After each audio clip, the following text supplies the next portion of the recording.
Hi, and welcome to the Design Find podcast. Here we will be interviewing women in the design field and finding out about their journey and their opportunities now in the design field. Today we have Cristie, and she's going to share with us her journey in her design choice and what she likes most about it. So, hi, Cristie. Can you introduce yourself? Hi, I'm Cristie. I am currently studying at Cornell. I'm studying information science, and I'm interested in product design. I've been doing it for almost 2 years now. I'm excited to be on here. Thanks for having me. Great, of course. So, what is your favorite thing about being a designer? Yeah, my favorite thing about being a designer is really the problem solving aspect. I think I have always been STEM oriented. I've, grown up really loving like problem solving, like puzzles. When I entered college, I wanted to be an engineer. And so when I found design, it was kind of the perfect match for me because I also really love learning about human behavior, sociology, and UX was kind of like that perfect balance of learning how people use technologies and social media, and then finding out how I can best serve their needs, solve their problems. And yeah, designing is a great creative outlet for me to do so. So, like, just to be clear, you don't study design, but you do it kind of as your passion, right? Yeah, kind of. So my major is actually quite broad. So information science covers a lot.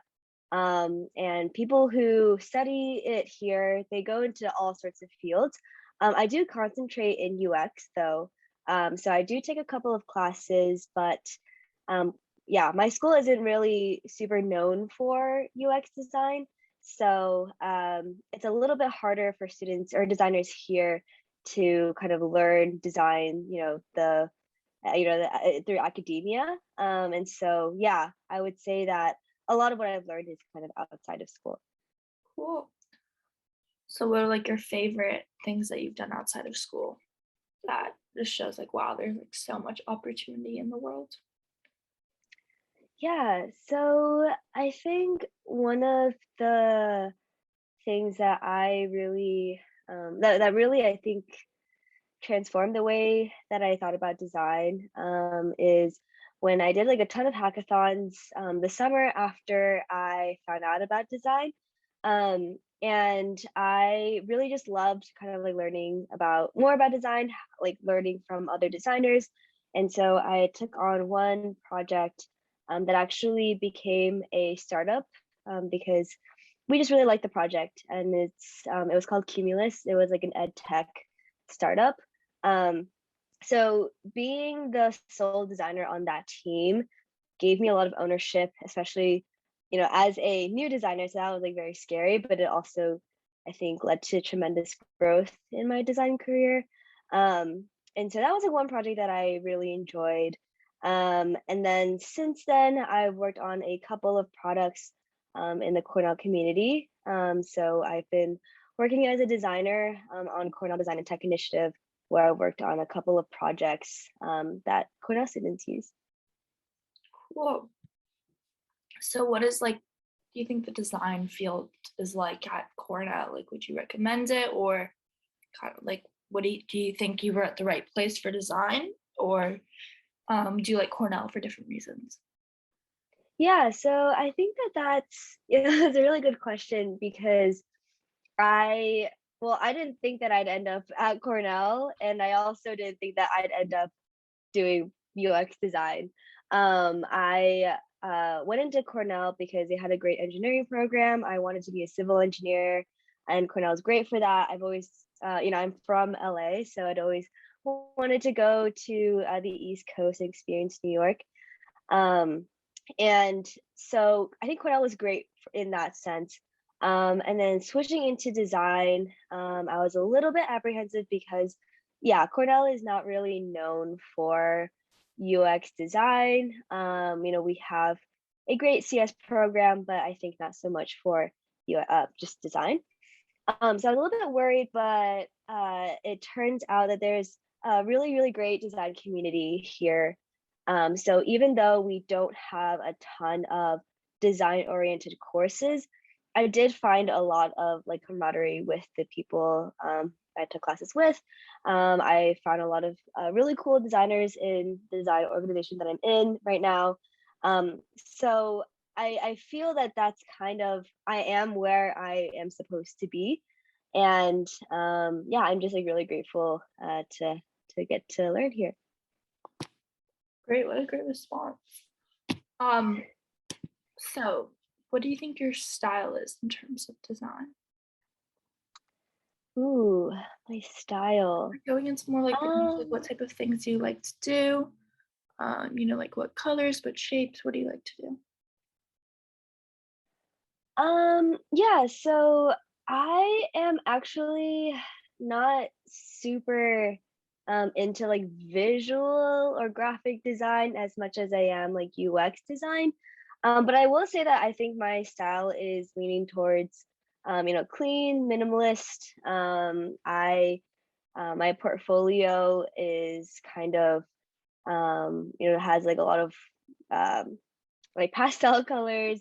I've been really into like abstract shapes recently. So I'm trying to see if I can integrate that into my portfolio or my resume somehow. Um, so yeah, I think that I would say that that's how I would brand myself as a design style. Cool. What's our favorite thing you've done so far? My favorite thing that I've done. So I think I would say so right now I'm well, I've already talked about, my work co-founding a startup.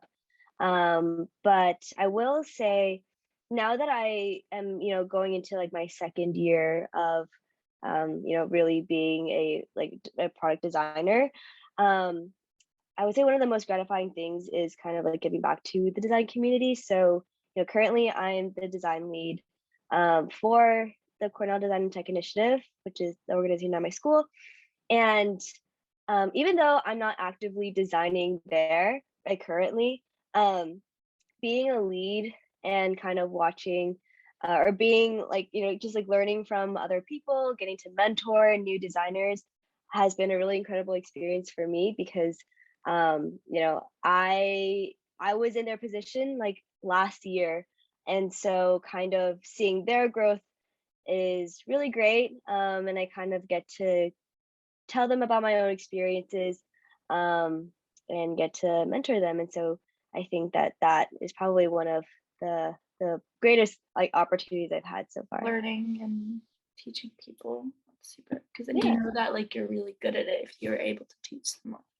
And then I feel like you Yeah, learn absolutely. more when you teach. Yeah, definitely. Because I feel like, they've like asked me questions before and I'm like, yeah, I haven't really thought about that before. Like I'll get back to you with a better response once I think about it a little bit more. So absolutely kind of like getting to teach them also makes me a better designer too. Well, so kind of what brought you to Cornell and what made you want to make the move? Yeah, that's a great question. So, yeah, I think because I lived in, Southern California my whole life, I grew up watching a lot of movies, those classic movies that are like in New York City or in like other parts of the country or other parts of the world. And I thought, if I go to a school in Southern California or in the Bay Area, um, I feel like I would just never leave California. And so I wanted to just get out of there, experience a new coast, experience, a more like suburban, like rural kind of area, which is perfect because Ithaca is quite suburban. And yeah, it's honestly been um, a really transformative experience. I think comparing my life here and my friends from back home who are going to school there, um, we have very different college experiences. And I'm really glad that I'm able to experience, the one that I have here. Because yeah, I don't think that I would have any other opportunity to live here. I don't know that I'll live in New York after graduation, but now I know what it's like, and I don't Yeah, regret that. it's good to like step out of your comfort zone a bit, Mhm. change it up because like, to be like honest, like California is an amazing place. There's a reason that everyone loves it.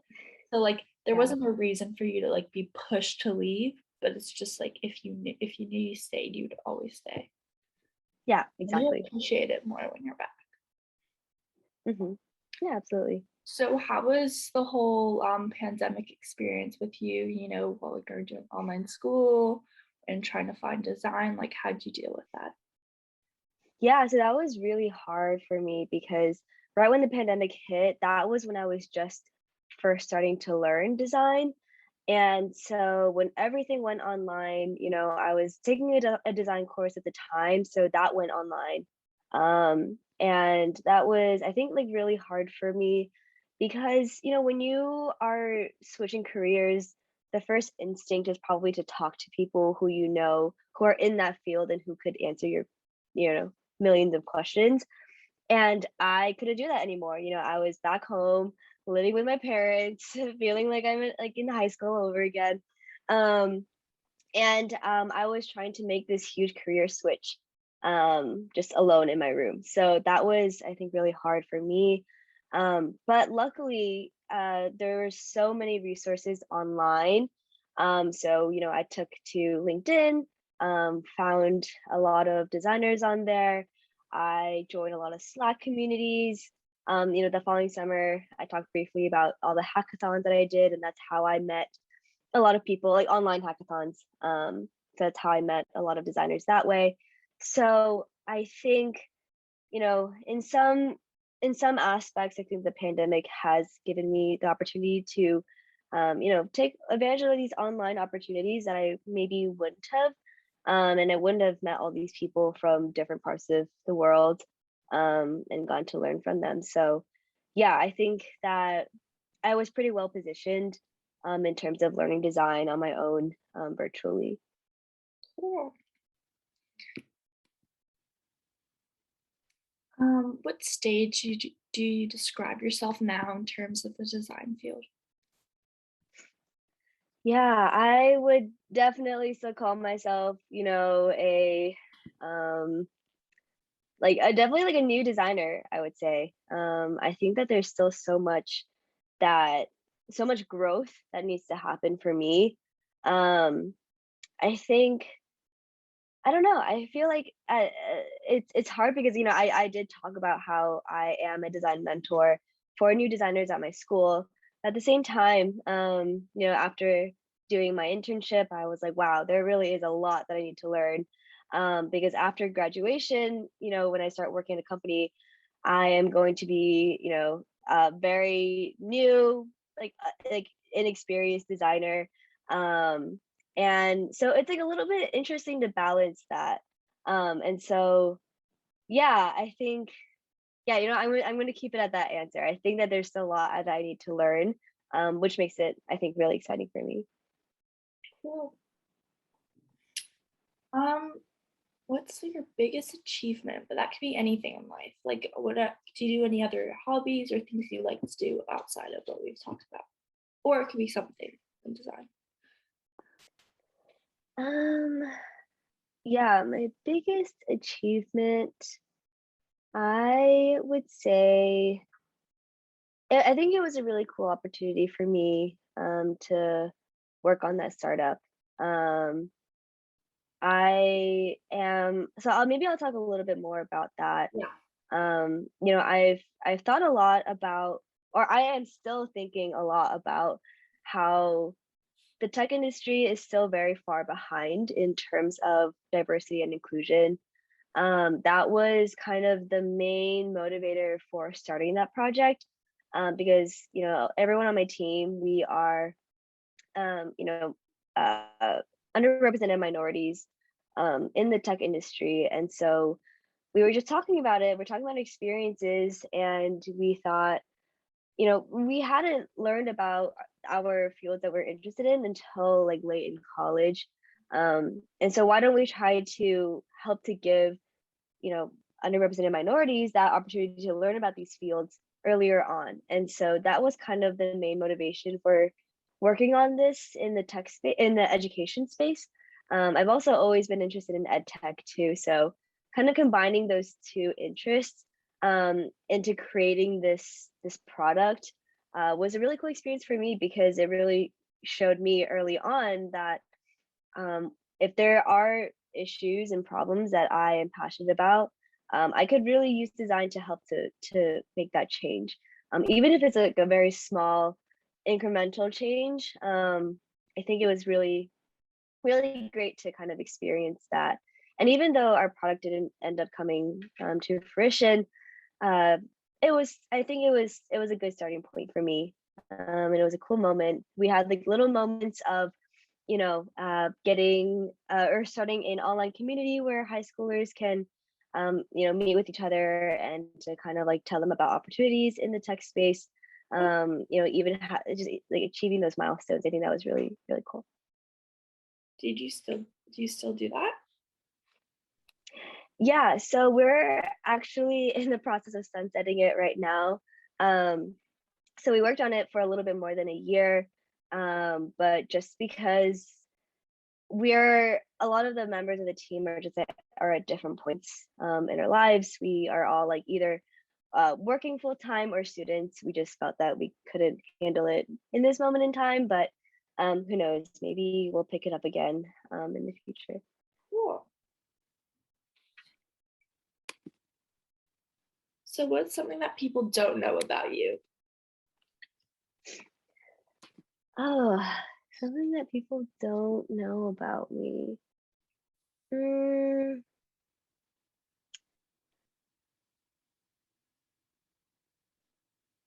that's a hard one. I don't know. I feel like my go-to, like kind of like say like tell us something that you don't know that we wouldn't guess about you. Is that like I used to play softball in high school, so um yeah. Yeah, I used to be a catcher. I used to be super athletic. And then college happened, and then I just kind of like dropped off the sports realm or the sports aspect of my life. Um, but yeah, I used to play softball. I used to be a catcher. Yeah.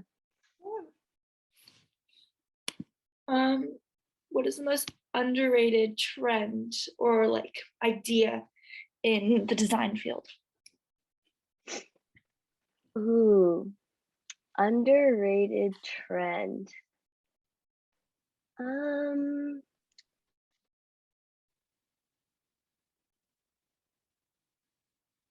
I I don't know that this is so much a trend, nor is it. Yeah, I wouldn't say it's really a trend, but what is underrated, I think, is um kind of designing things without taking into account like accessibility. Um, I one thing that I'm thinking about is like Dribble, and Dribble is like this online resource where a lot of designers post their work. And because everyone is posting their work on there, and because everyone is using that site to like, get inspiration for other design projects, um, a lot of projects look the same, and they look like super super clean, super trendy, but a lot of times it's not accessible. You don't think about color contrast, you don't think about how big the text is. And so I think that is accessibility is something that a lot of design teams are now claiming to do better, but I'm not quite sure whether they're really doing it to really encompass their whole user base. Um, so it's something that I think I need to learn about more myself too as a designer. Um, so yeah, it's a tricky field, accessibility or designing for accessibility, but it's something that I think really does need to have a lot more growth in that area. Great. Do you like any other types of design or are you just focused on UX? Um, yeah, so I'm trying to to get into like visual graphic design. I'm not good at it, but it is like one aspect of UX. Not really in one aspect, but it's one thing that can complement like a career in UX. A lot of UX designers actually do have a graphic design background or art background. But because I grew up in a STEM focused family, because I grew up doing all these STEM things, I just didn't really have that background. Um, but I'm trying to get better at it now. So I'm trying to integrate more art Mhm. projects into my life to try to get better at it. But yeah, other than that, I think UX design is my primary focus. Cool. Do you ever see yourself doing it as a career or just something for fun? Oh, UX design? Yeah. Yeah. So definitely a career. I'm planning on working full time as a product designer after graduation. Who knows for how long? But as of right now, it's something that I really do enjoy, and it's a booming career. It's a lot of people. It's growing more and more popular now, and I think we're gonna see a lot of growth in terms of like UX design in startups. And like I feel like startups usually don't have a UX designer at first, but a lot of them are starting to kind of see the value in UX design, especially early on in a product. So I think we're gonna see a lot more job opportunities in this space. Um, and yeah, I really enjoy it, so I'm gonna do it. Oh, great. What is something you want to see more in the future of design? Um, Something I want to see more of. So I think kind of going back to what I said earlier about like dribble, I think a lot of products are starting to look the same. They're Mm. starting to kind of like use the same idea in existing apps but placed in different contexts, if that makes sense. Mhm. Um, and I think that it's a great because that makes design more I think it makes design more accessible for people who are new designers or people who have a product idea but don't know how to design it. But I think that also kind of makes the product space really saturated. Because if you think about it, like there's probably an app for like everything and anything that you could possibly need. Um, and that really like saturates the field. I think this is more a product focused answer, but um yeah, I've been thinking about this because a lot of apps look the same and they kind of they feel the same, and which is a great, but also it kind of takes away that art aspect of UX design, which I think a lot of people forget about. Usability is one thing, but also it's like nice to see when an app kind of integrates some sort of element of like creative art into their design, and not just for the sake of getting things done. Mhm. What is something you like to integrate into your design that like maybe some people don't really integrate as much? Um, Something that I like to integrate in my design. Um, so I've been tinkering with motion design. So this is another thing that wasn't taught in school, but it's something that I think is kind of cool. I think motion design is also growing in popularity slowly. So if you think about my favorite example is like on Yelp when you refresh a page and there's like the little rocket with the bear. So it's like like motion design like that or animation Oh, like okay. that. Yeah, they really add to kind of like that joy that you experience with using apps. And so I've been tinkering with motion design in some like side projects. There's a lot I need to learn more about that, but yeah, it's just like something that I've been thinking about. Or it's like, when you like if you get into college, you have like the confetti. Yes, yeah, exactly. It's so cool. I like, yeah, the moving stuff is really cool. I don't know. hmm Is it hard to do? It takes, I think there is a pretty steep learning curve, at least for me. I know I'm not super um well acquainted with like a lot of the like design, or like in terms of like Photoshop, Illustrator, I'm like not very good at those. Mhm. And so like using those like art softwares are just like generally kind of hard for me. So yeah, I think there is a bit of a learning curve. Um, so lastly, what is your biggest advice to anyone wanting to enter the design world? Ooh, so hmm, I would say, as many resources there are online, as many YouTube tutorials and online courses and boot camps, um, ultimately what helped me the most was talking to people. So when I first started out, I did a ton of coffee chats with designers. Um, when I was first applying to jobs, I coffee chatted with alums who were designers. I got feedback from my design mentors, and I think every like where I am now is because of the people who have supported me along the way. Mhm. Not so much my classes, not so much, the technical skills I learned. I really do think it's the people who I've met who have really empowered me as a designer. So I would say, reach out to people. Everyone is really kind in the design community. Everyone is willing to kind of give back and to help you out.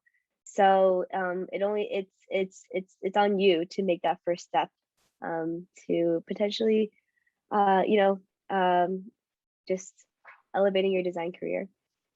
Yeah, I think people are more scared to reach out to people because it's just the thought of going up to someone, but like 9 times out of 10, they're really nice about it. And that jumps Exactly. so many different paths.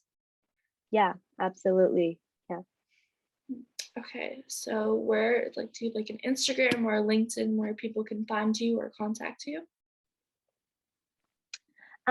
Yeah, so I am pretty active on LinkedIn. Um, yeah, and I don't know, should I like say my Yeah, LinkedIn thing?